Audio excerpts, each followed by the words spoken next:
성경 찾도록 하겠습니다. 요한복음 6장 9절에서 14절입니다.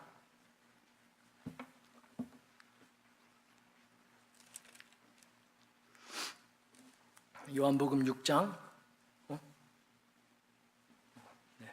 9절에서 14절 제가 읽겠습니다. 여기 한 아이가 있어 보리떡 5개와 물고기 2마리를 가지고 있나이다. 그러나 그것이 이 많은 사람에게 얼마나 되겠사옵나이까. 예수께서 이르시되 이 사람들로 앉게 하라 하시니 그곳에 잔디가 많은지라 사람들이 앉으니 수가 5,000명쯤 되더라. 예수께서 떡을 가져 축사하신 후에 앉아있는 자들에게 나눠주시고 물고기도 그렇게 그들의 원대로 주시니라. 그들이 배부른 후에 예수께서 제자들에게 이르시되 남은 조각을 거두고 버리는 것이 없게 하라 하시므로 이에 거두니 보리떡 5개로 먹고 남은 조각이 12바구니에 찼더라. 그 사람들이 예수께서 행하신 이 표적을 보고 말하되 이는 참으로 세상에 오실 그 선지자라 하더라.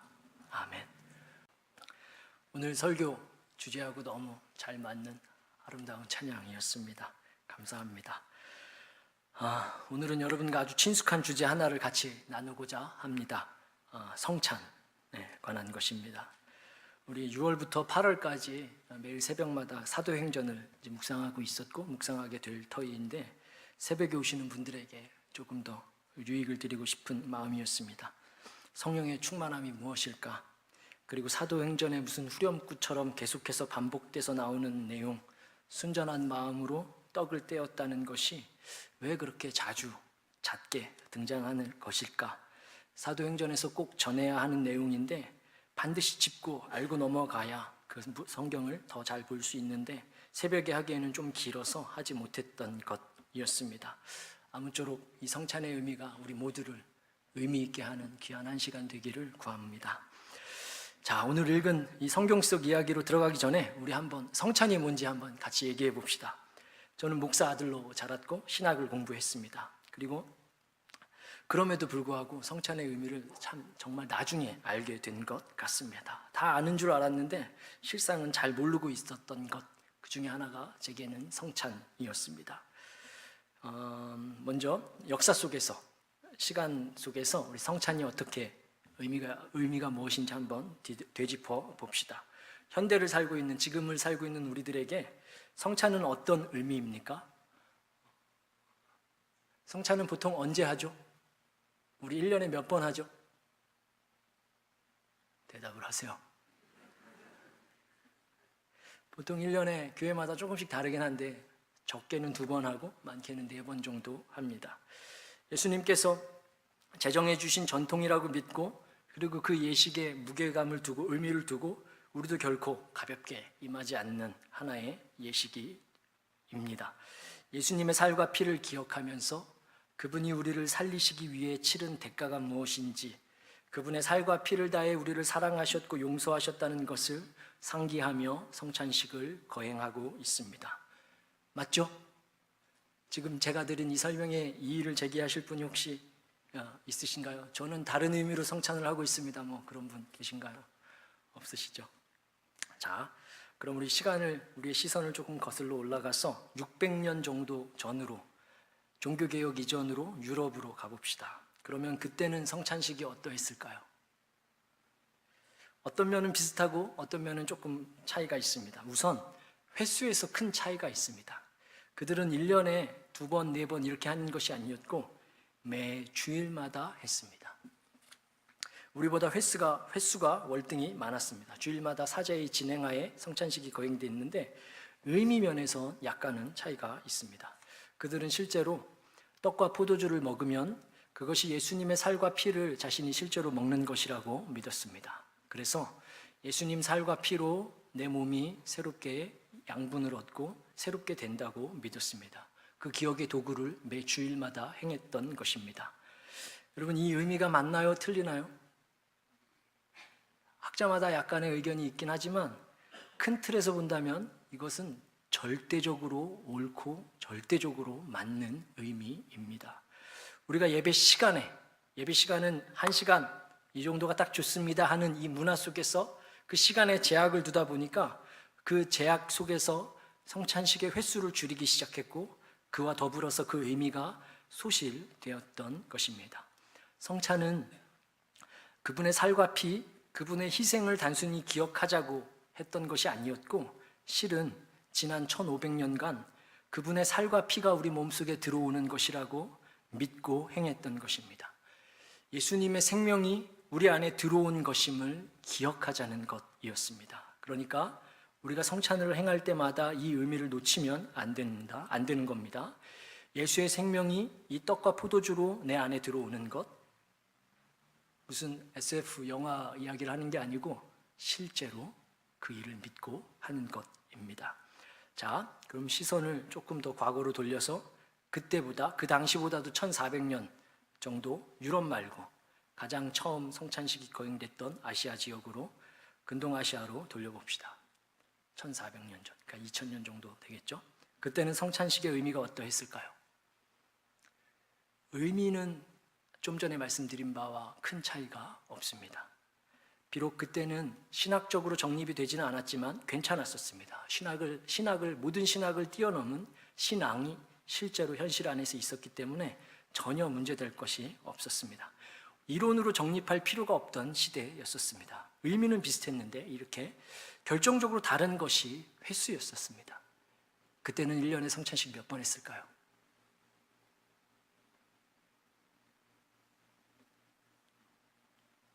지금 제 질문 들으신 거 맞죠? 1년으로 따지면 횟수가 너무 많아져요. 365일인데 하루에 3번씩 했습니다. 그러면 거의 1100번이 되는 겁니다. 그때는 지금처럼 성찬식에 격식이 따로 없었습니다. 왜냐하면 우리가 오늘 밥 먹을 때 무슨 격식을 갖추고 밥 먹지 않았잖아요. 그들에게 빵과 포도주는 그냥 매일 먹는 주식이었기 때문입니다. 빵하고 포도주는 매일 3번 먹던 것이었습니다. 주의 살과 피를 기억하면서 매일 3번 밥 먹으면서 이것이 내 몸 안에서 주의 살과 피가 될 것이라고, 되는 거라고, 그렇게 만들어 주시겠노라고 약속하고 가신 예수님의 그 말씀 때문에 그분의 약속을 떠올리면서 내가 지금 먹는 이 양분이 주의 살과 피가 되기 위해서 먹는 것이고, 그래서 이것 통해서 생기는 모든 생명이 주님의 생명으로 변화되어서 살기 위해, 내가 사는 게 아니고 내 몸 안에 주님이 살게 하기 위하여서 내 껍데기를 빌려드리는 거라고, 주님이 계속 이 땅에서 살아계셔서 남아 계셨더라면 하셨을 일들을 이제 내 몸을 내어드리니까 이 안에 오셔서 행하시라고,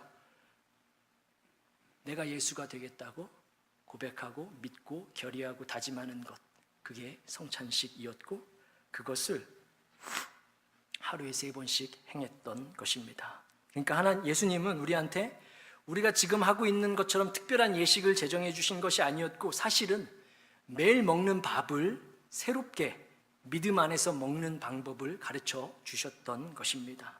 구원받은 사람이 어떻게 자신은 죽고 예수로 사는 것인지 그 방법을 진짜 밥과 연결시켜 주신 것입니다. 그게 성찬이었고, 그래서 사도행전에 보면 무슨 일이 터지고 나면 핍박을 받았든지 누구를 살렸든지 어디를 도망갔든지 옥에 갇혔든지 누군가를 걷게 했든지 무슨 사건이 일어나고 나면 항상 제자들이 모여서 순전한 마음으로 떡을 떼었다고, 그렇게 그 기사가 후렴구처럼 등장합니다. 여러분 생각해 보세요. 제자들이 밥 먹었던 것이 정말 그냥 단순한 밥이었더라면 그게 뭐 그렇게 대수라고 사도행전에 그렇게 잦게 기록되었겠습니까? 그 당시에 그건 그냥 밥이 아니었고 예수가 부활하는, 제자들 안에, 사도들 안에 예수의 생명이 다시 부활하는, 그래서 껍데기는 사도들이었지만 실제로는 예수님이 부활하는 사건이었기 때문에 그 일이 그렇게 잦게 기록된 것입니다. 그 밥을 믿음으로 먹은 그 순간 다시 예수님으로 살겠다고, 다시 예수 생명 가지고 내 몸을 내어드리겠다고, 내가 사는 것 아니고 부활하신 그분이 사는 것이라고, 그래서 제자들이 설교할 때마다, 특별히 베드로가 사람들 앞에서 설교하고 외칠 때마다 그리스도의 죽음과 부활이, 그분이 살아나신 것을 내가 보았고 지금 우리 안에 생명이 있다고 그렇게 빠지지 않고 설명했던 것입니다. 그래서 밥 먹는 그 시점으로부터 다시 예수님들이 되었던 것이고, 예수님이 다녔기 때문에 그때 그렇게 기적이 일어났고 배고픈 사람이 있을 수 없었던 것이었습니다. 그게 바로 사도행전이었고, 그래서 사도행전은 성령의 행전이기도 하지만 예수의 행전이라고 볼 수 있는 것입니다. 밥을 먹을 때마다 작은 예수가 되어 각자 자기의 사명과 역할을 감당하던 시대였습니다. 그렇게 사는 무리가 많아졌고, 그 당시 로마 제국과 유대교 지도자들, 특별히 부활을 믿지 않았던 사두개인들은 많이 당황했습니다. 우리가 알거니와 분명히 예수를 십자가에 못 박아 죽였는데, 그러고 나면 저 오합지졸 권세 없던 못 배웠던 어부들이 뿔뿔이 흩어질 거라고 예상했는데, 신기하게도 예수님처럼 사는 녀석들이 더 많아졌던 것입니다. 그들은 완전히 다른 가치체계를 가졌고, 사유재산을 다 털어 공용화하던 유무상통하던 경제관을 가졌고, 달라도 보통 달랐던 것이 아니었기에, 그 무리가 계속 늘어났고 생겨났기에 사람들이 볼 때 그 무리들을 지칭하는 어떤 새로운 단어가 필요했었던 것이었고, 그 무리를 일컫기 위해 새로 만들어낸 단어가 크리스찬이라는 단어였습니다. Christ, E-N. 그 무슨 뜻이죠? 예수님 같은 사람들. 그 의미를 이 당시에 예수를 따르던 사람들이 자기들이 스스로 만들어냈던 단어가 아니고, 세상이 볼 때 저 사람들을 뭐라고 불러야 하지? 저 사람들은 정말 독특한데 예수가 살던 그때 했던 일들을 똑같이 하고 있어서 예수님과 같은 사람이라고 이름을 붙여 주었던 것입니다. 그게 바로 성찬의 힘이었습니다.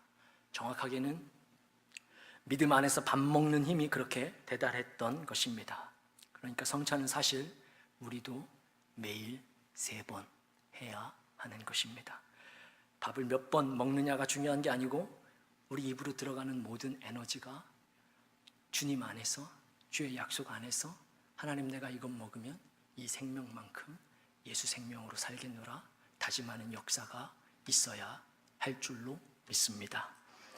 그렇게 주님 가르쳐 주신 밥 먹는 법을 따르면서 예수님 피와 살을 가지고 살던 제자 가운데 요한 사도가 있었습니다. 요한이 그의 복음서를 기록할 때쯤 이미 그들에게는 다른 3개의 복음서가 있었습니다. 요한은 그 복음서를 다 알고 있었고 읽고 있었고, 다른 제자들이 미처 전하지 못한 어떤 부분을 느꼈겠죠. 예수님은 생각보다 더디 오셨고, 그래서 자신의 인생은 이제 끝을 향하여서 가고 있었습니다.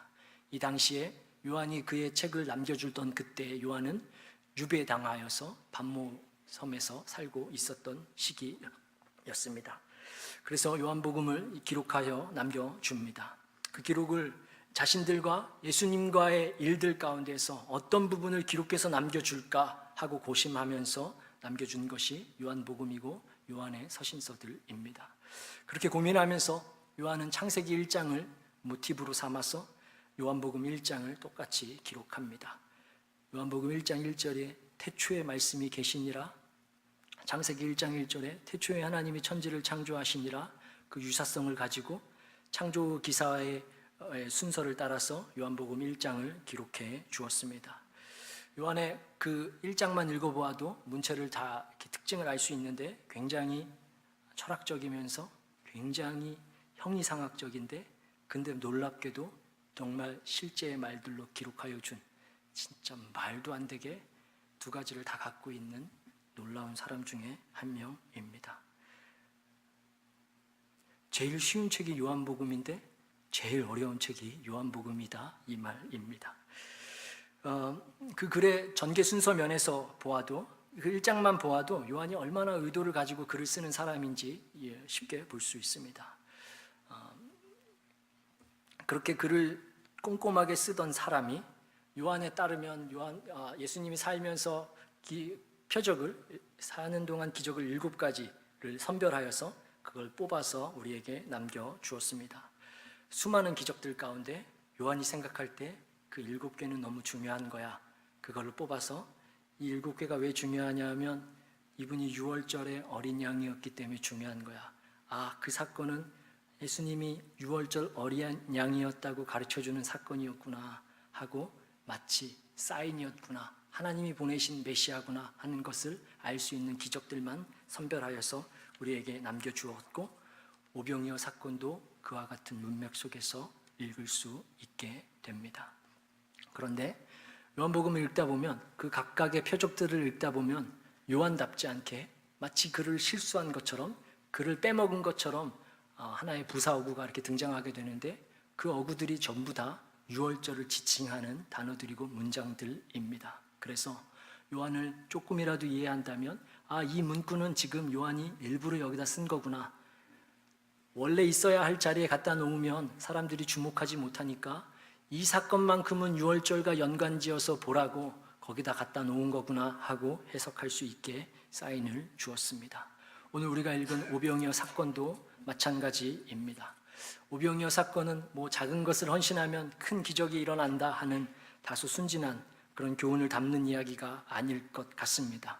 요한은 이 기록을 기록해서 남겨줄 때 우리에게 사인이라고 했고 표적이라고 하였기 때문입니다. 그리고 요한은 이 오병이어 사건을 철저하게 성찬식과 대조하여서 기록하고 있습니다. 그 당시에 그 광야에서 알지도 못하는 떡을 계속 먹을 때는 그게 무엇인지 잘 모르고 그저 놀라며 먹었지만 요한이 이 글을 쓸 때 지금 성찬식을 날마다 하면서 예수로 살다 보니까 그 예전의 오병이어 사건이 왜 성찬식과 관련이 있는지를 깨닫게 된 것이고 그 사건이 있은 다음에 예수님이 잡히시기 전날 밤 성찬식을 직접 만들어 주시던 그 유월절 바로 전날 밤에 성찬식을 만들어 주시던 날 밤에 하셨던 그 말씀들의 내용이 왜 오병이어 사건이 있고 난 다음에 그 다음에도 그 말씀들을 이 동일한 말씀들을 그때는 왜 하셨는지를 그 당시에는 몰랐는데 이걸 다 지나고 나서 실제로 성찬을 하면서 예수 생명으로 갖고 살고 그 섬에서 살다 보니까 그 사건들이 이런 의미가 있었구나. 그 기적이 그 표적이었구나. 그 기적이 성찬식과 이렇게 관련이 있었던 거였구나 하고 우리에게 설명을 해주고 있는 바입니다. 6장을 여러분 성경을 다 펴시고 같이 보시면 좋을 것 같습니다. 사실은 6장 전체를 다 읽어야 하는데 이게 70절이 넘습니다. 다 오병이어 사건과 관련된 담화문들인데 같이 읽으면 좋은데 너무 길어서 한 사건 부분만 읽었습니다. 여러분이 이 사건을 다 알고 그와 관련된 예수님의 담화문을 다 안다는 전제하에 설교를 하니까 여러분 혹시나 보시다가 이해가 안 되시면 이걸 꼼꼼히 읽어보셔야 할 것입니다. 6장을 1절부터 봅시다. 요한은 바다를 건너서 큰 무리가 산에 올라갔다고 그래서 잔디에 앉았다고 10절에 기록하고 있습니다. 잔디라고 번역된 이 단어가 사실은 좀 틀렸습니다. 엄밀히 이야기하면 광야에 앉은 것입니다. 실제로 복음서에 기록된 광야라는 단어, 광야라고 번역된 단어하고 이 잔디하고 똑같은 단어입니다. 헬라어는 똑같습니다. 그러니까 지금 이 큰 무리가 물을 건너서 바다를 건너서 광야에 이르른 겁니다. 2만 명, 5천 명이 먹었으니까 2만 명 정도 됐겠죠. 그 수많은 군중이 같이 바다를 건너서 갈릴리를 건너서 광야로 들어갔다고 기록하는 것입니다. 그러면 여러분 헬라어를 알고 만약에 이 원문을 그대로 읽었더라면 큰 무리가 바다를 건너서 광야로 들어갔구나 하면 구약의 어떤 사건이 떠오르십니까? 이 문화 속에서 이 사람들 유대인들이 이 책을 처음 읽을 때 바다를 건너서 물을 지나서 광야로 들어갔구나 했을 때 제일 먼저 떠오르는 사건이 홍해를 건너서 광야로 들어갔던 그 사건일 것이었고 거기서 만나를 먹었던 이야기, 여기서 오병이어를 통해서 5천 명이 풍성하게 먹었던 이 사건이 정확하게 이렇게 오버랩 될 것입니다. 4절을 봅시다.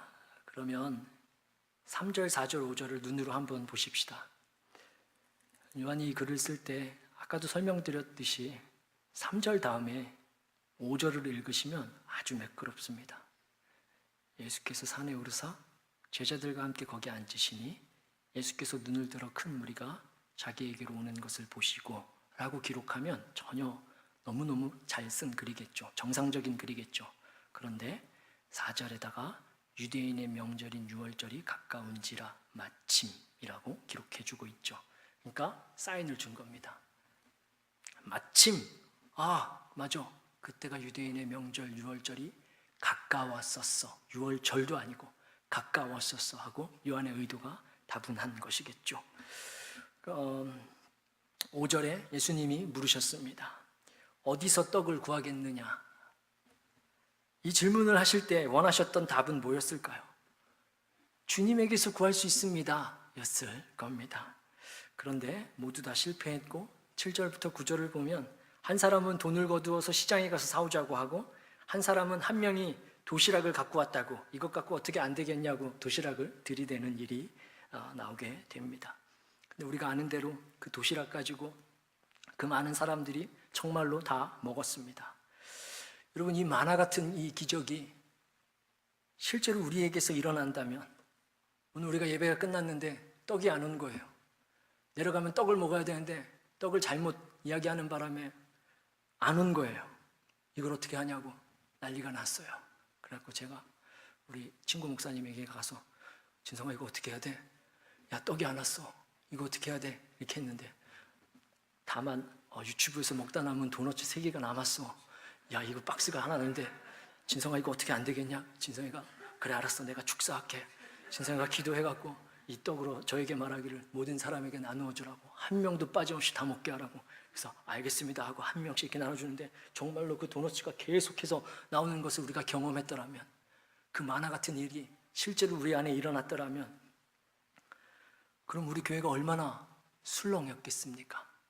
난리가 났을 겁니다. 바로 한인지에 실리고, 우리 친구 목사님은 계속 인터뷰를 해야 될 거고, 사람들은 말도 안 되는 뻥이라고, 그런 일이 있냐고, 그건 자작극이라고, 아마 그러면서 에드먼튼에서 꽤나 유명한 교회가 될 법도 합니다.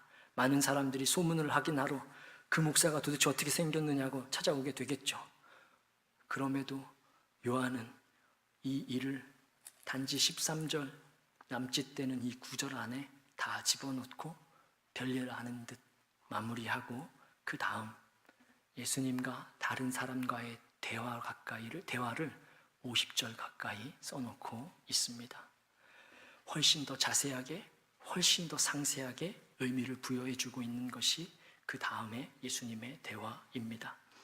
왜일까요? 우리가 보기엔 이게 너무너무 놀라운 사건인데, 아까도 말씀드렸듯이 오병이어의 기적으로 먹은 빵은 홍해를 건넌 광야에서 만나를 먹은 조상들 이야기와 정확하게 일치했고, 그 40년의 시간을 압축해서 한날의 오병이어로 보여주셨던 것입니다.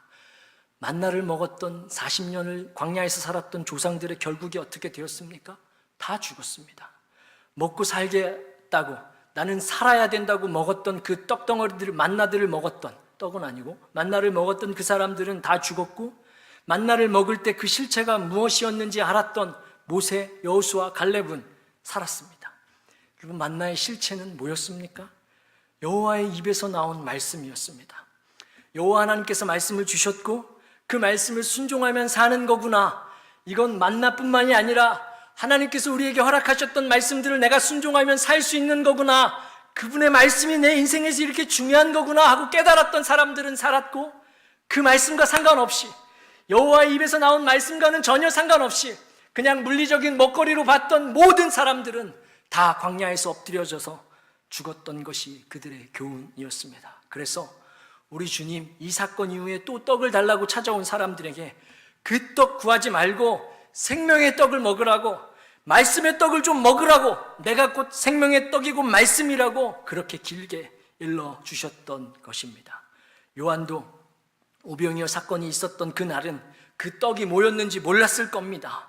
말도 안 되는 그 사건 앞에서, 그 경이로움에 취해서, 그 놀라움에 흠뻑 젖어서 놀라기는 마찬가지였을 겁니다. 다만 훗날에 예수님 죽고 살아나셔서 하늘로 올라가신 뒤에 성령을 받았고, 성령의 도움으로 그간 예수님께서 일하셨던 모든 말씀과 모든 기적과 표적들이 무슨 의미였는지 예수 생명으로 살다 보니까 깨닫게 된 다음에, 그래서 그 의미를 깨달아가며 오병이어 다음에 그렇게 성찬식 만들어주셨 날 밤에 하셨던 그 말씀들을 그때도 그렇게 동일하게 하셨던 거구나 하고 깨달아 알게 되었을 것입니다.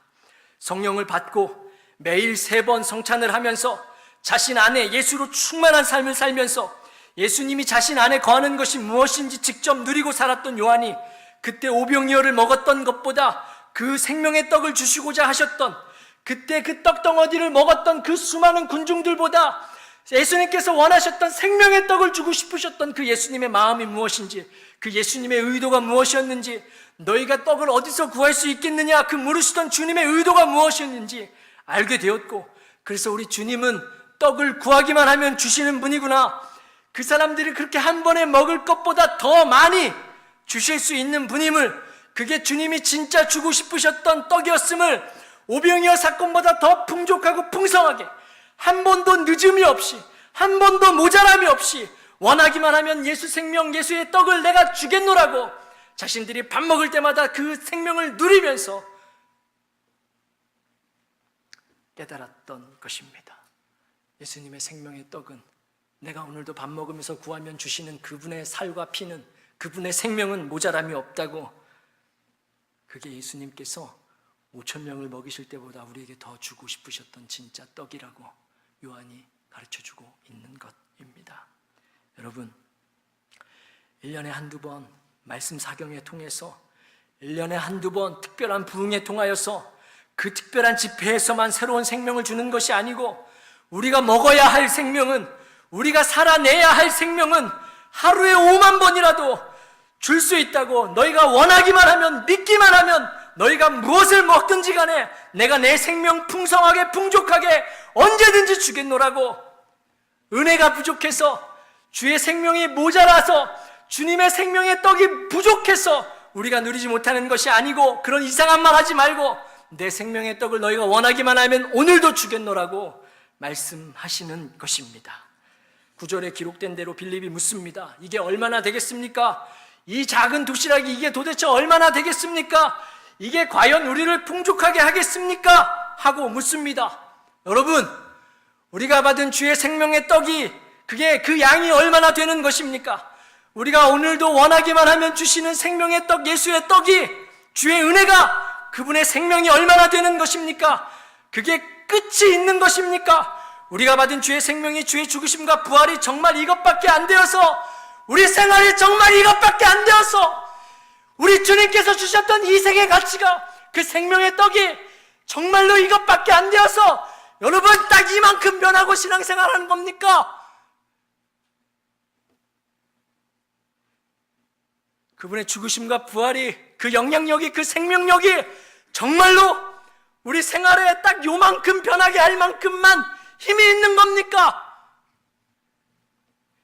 겨우 이만큼 삶의 한 부분, 많은 것 중에 어느 한 부분만 크리스찬으로 살면 되는 것, 일주일 내 맘대로 살다가 주일날 나와서 교회 오면 되는 것, 딱 요만큼 변화시키려고 예수님 생명의 떡이 그만큼 부족한 겁니까? 우리가 지금 하고 있는 이 신앙생활이 정상인 겁니까? 겨우 이 정도 바꾸려고 우리 주님이 희생하신 겁니까? 아니요. 이거는 구약시대에 양 잡았어도 할 수 있는 신앙생활입니다. 이거는 구약시대에 그냥 동물 하나 잡았어도 할 수 있는 정도의 신앙생활인 겁니다. 회개하고 또 회개하고, 회개하고 또 회개하고, 무슨 구약시대 살고 계신 겁니까? 기도하면 회개 말고는 할 게 없는 겁니까? 우리 주님이 주셨던 그 생명의 떡이 정말 딱 그냥 그만큼의 영향력인 겁니까? 우리 주님의 죽으심은 죄를 용서하신 것뿐만 아니라 완전한 의로움도 주신 거고, 그 완전한 의로움으로 하나님을 아버지라고 부를 수 있고, 온종일 하루 종일 그분 앞에서 즐거워할 수 있고, 하루 종일 그분과 교제할 수 있는 놀라운 것을 주신 건데, 하나님 앞에 나오면 맨날 회개하는 것 말고는 할 수 없는 것입니까? 여러분 한번 상상해 봅시다. 여러분 자녀 중에, 여러분이 자녀들 키울 때 나 잘못했다고 용서를 구한다는 아들이 매번 아빠가 나올 때마다 매번 나 잘못했다고 말하면 그게 정상인 겁니까? 대답해 보세요. 그게 정상인 겁니까? 잘못돼도 한참 잘못된 부자지간이죠. 아들, 딸들이 올 때마다 아빠 나 잘못했어, 아빠 나 잘못했어, 용서해줘라고 말하면 뭔가가 잘못된 거죠. 우리가 알잖아요. 이 아들이 지금 미안해하고 있구나, 이 딸이 지금 미안한 척하고 있구나, 아 그래서 이렇게 귀여운 짓 하는구나, 그래서 아빠 눈을 똑바로 못 쳐다보는구나, 그래서 이렇게 하는 거구나. 우리가 알잖아요. 그때마다 우리가 정색하면서 너 이놈의 새끼 잘못했다고 말해야지, 이렇게 말하는 부모가 어디 있습니까? 그거보다 더 좋은 것 가르쳐 줘야죠. 넌 내 아들이야, 넌 내 딸이야. 아, 네가 미안해 하는구나. 내가 그 마음 알아 하고 안아줘야죠. 그게 정상인 거죠. 우리의 부자지간보다, 우리의 아들, 딸, 우리의 그 자녀들과의 관계들보다 더 온전하고 완전한 관계를 주신 게 우리 구주의 희생인데, 여러분, 하나님 앞에서 어떤 거 말씀하고 계십니까? 잘못했어요, 그만 말하고 차라리 미안하다고 말하는 게 훨씬 좋은 기도일 것입니다. 잘못했어요, 용서해 주세요, 그것보다 미안하다고, 아빠 내가 이것밖에 못해서 미안하다고, 그게 훨씬 더 그분이 허락하신 관계에 적합한 기도일 것입니다. 여러분, 우리 하나님은 풍성하게 주십니다.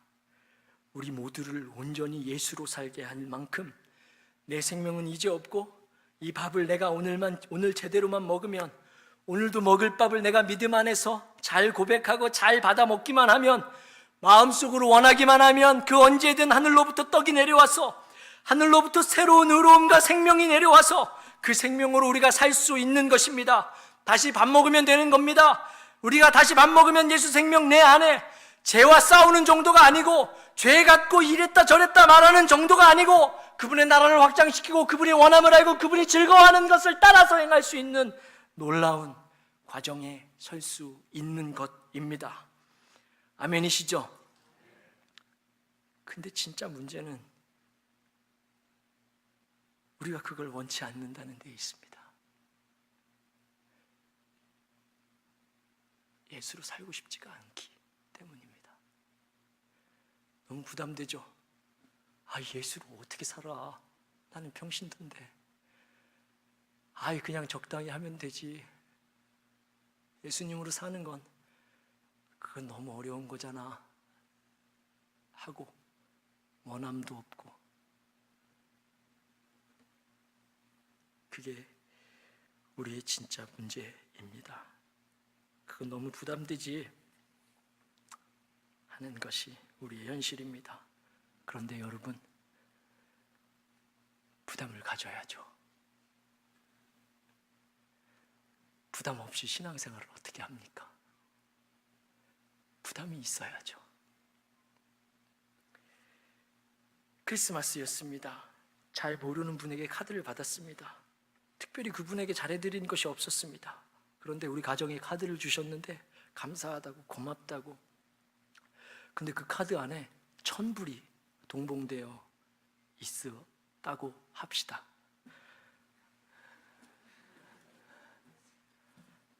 그럼 여러분, 그 1,000불을 보는 순간 그분이 고맙다고 쓴 그 글귀가 얼마나 무겁게 보일까요? 부담이 오죠. 이걸 어떻게 갚지? 내가 이분한테 뭘 했지 내가? 어떻게 더 잘해드려야 하지? 하고 부담이 되죠. 그게 정상이죠.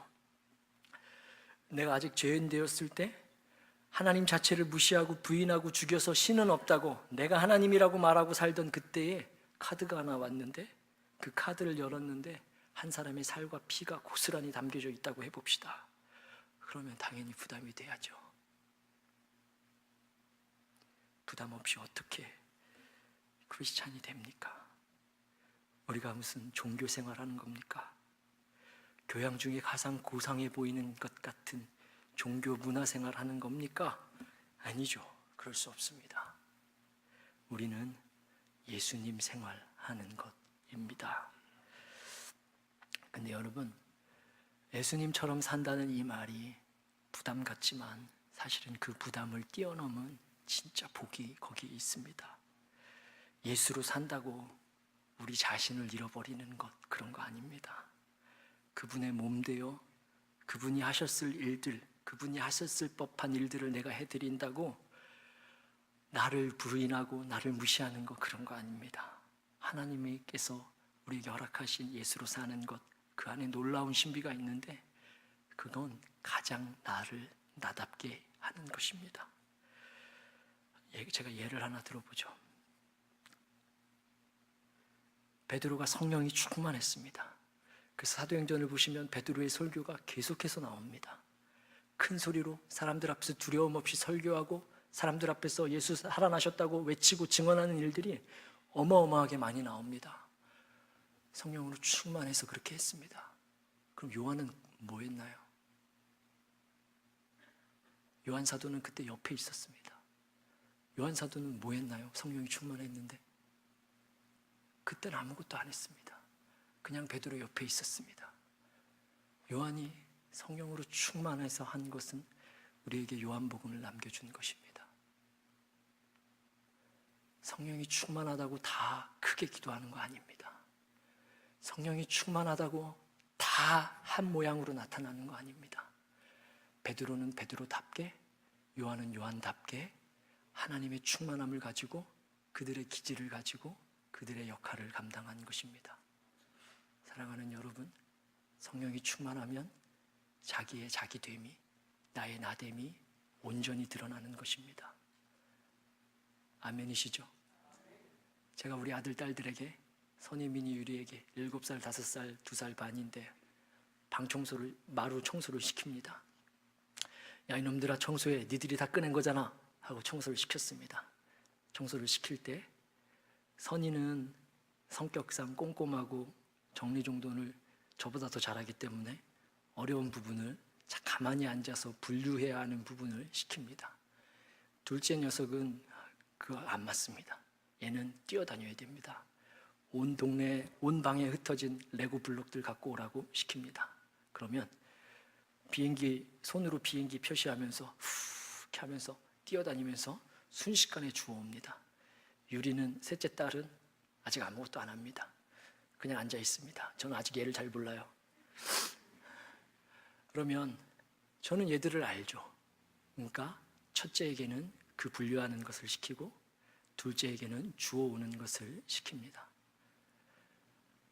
마루를 청소해야 돼 하는 그 큰 뜻, 아버지의 뜻 안에서 첫째는 첫째답게 일을 한 거고 둘째는 둘째답게 일을 한 겁니다.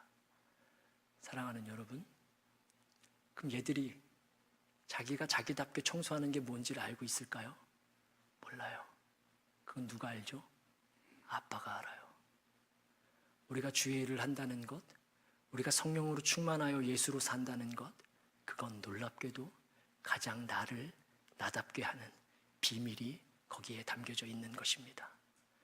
여러분, 우리가 우리를 아는 것 같죠?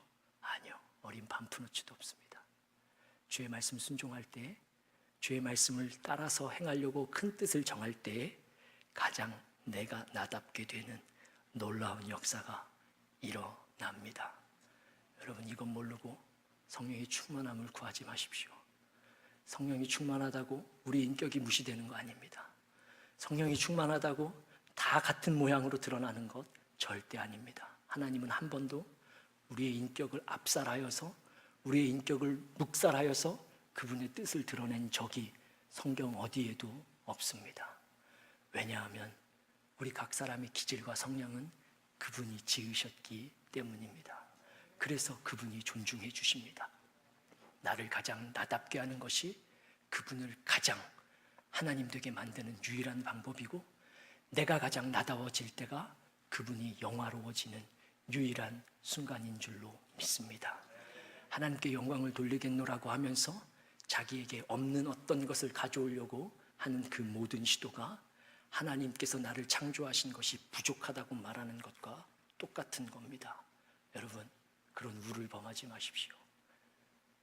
내가 가장 나다워지는 것, 예수의 영으로 충만하여서 그분의 큰 뜻을 순종하고자 할 때 그분이 직접 지정해 주시는 그 안에 나의 나됨이 있는 것입니다. 사도들의 행전이, 예수로 사는 그들의 행전이, 주의 영으로 충만하여서 살았던 그들의 행전이 각자의 각자 역할들을 감당했던 놀라운 기록이었고, 그것이 밥을 잘 먹으면 된다고 가르쳐 준 것입니다. 여러분, 우리 하나님께서 우리에게 풍성한 생명 주셨습니다. 그거 누리고 살고 계십니까? 옛날 기억으로, 예전에 받은 은혜로 살지 말고 오늘 내려가서 떡 잘 먹읍시다. 아멘이시죠? 원하면 됩니다. 원치 않아서 안 되는 겁니다. 기도하겠습니다.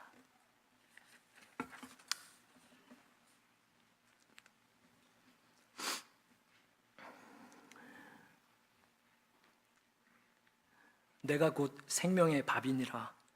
내가 진실로 진실로 너희에게 이르노니 인자의 살을 먹지 아니하고 인자의 피를 마시지 아니하면 너희 속에 생명이 없느니라. 내 살이 참된 양식이요 내 피가 참된 음료로다. 내 살을 먹고 내 피를 마시는 자는 내 안에 거하고 나도 그의 안에 거하나니 나를 먹는 그 사람이 나로 살리라. 하나님, 이것이 우리 것 되게 하여 주옵소서. 예수님 이름으로 기도드렸습니다. 아멘. 이제는 자기 살, 자기 피 우리한테 주는 거 아깝지 않다고 십자가에서 이미 증명해 주신 우리 구주 예수 그리스도의 은혜와 자기 진짜 아들은 그렇게 찢었고 죽이시면서 우리는 아들이라고 그렇게 품어주시는 하나님 아버지의 그 크신 사랑하심과 부담감 가지고 돌아가는 마음 가운데 할 수 있다고 해보라고